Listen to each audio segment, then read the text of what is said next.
বাবাকে বলছে, ও বাবা, বাবা তুমি এইভাবে এখানে কি ভাবছো?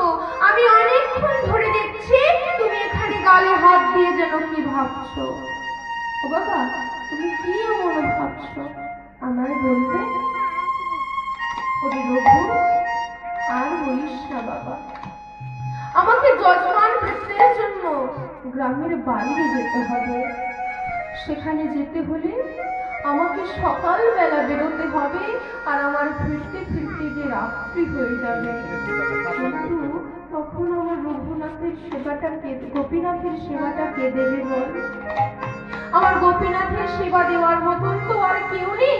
আমি যদি যজমানের কাজে চলে যাই তাহলে গোপীনাথের সেবা তো কেউ দিতে পারবে না।